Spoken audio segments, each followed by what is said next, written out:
High, আমি বাপি। আজকে কম্পিউটারের সমস্যার সমাধানের একটা নতুন টপিক নিয়ে আলোচনা করব।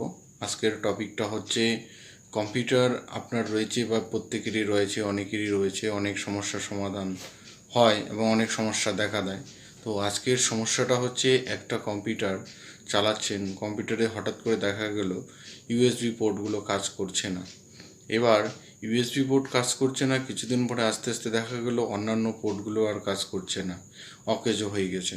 তো এটা কী ধরনের সমস্যা হতে পারে বা কীভাবে সলভ করা যেতে পারে, তারই আমি একটা আজকে সাজেশন দিচ্ছি।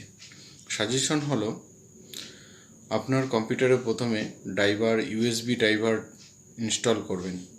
দেখবেন যদি উপকৃত হন তাহলে তো ভালোই, আর যদি ইউএসবি ড্রাইভার ইনস্টল করার পরও দেখা যায় হচ্ছে না, তাহলে আমি বলবো যে আপনার যে মাদারবোর্ড রয়েছে, তো কারণ মাদারবোর্ডের সঙ্গেই তো এই পোর্টগুলো কানেক্টেড রয়েছে, তো এই মাদারবোর্ডেরই কোনো শর্ট হয়েছে বা মাদারবোর্ডের কোনো সমস্যার কারণে এই ধরনের সমস্যা দেখিয়েছে।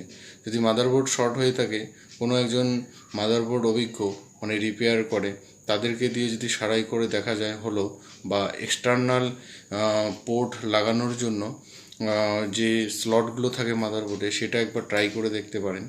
যদি কস্টলি মাদারবোর্ড হয় বা ওয়ারেন্টি থাকে, তাহলে আপনি কোম্পানিতে গিয়ে সার্ভিস সেন্টারে গিয়ে দেখিয়ে নিতে পারেন। আর যদি ওয়ারেন্টিও শেষ হয়ে যায়, তাহলে আর উপায় নেই, রিপ্লেসমেন্ট করতে হবে, নতুন করে নতুন মাদারবোর্ড লাগিয়ে নিতে হবে। থ্যাংক ইউ বন্ধুরা, আজকের ভিডিওটা এতটুকুই।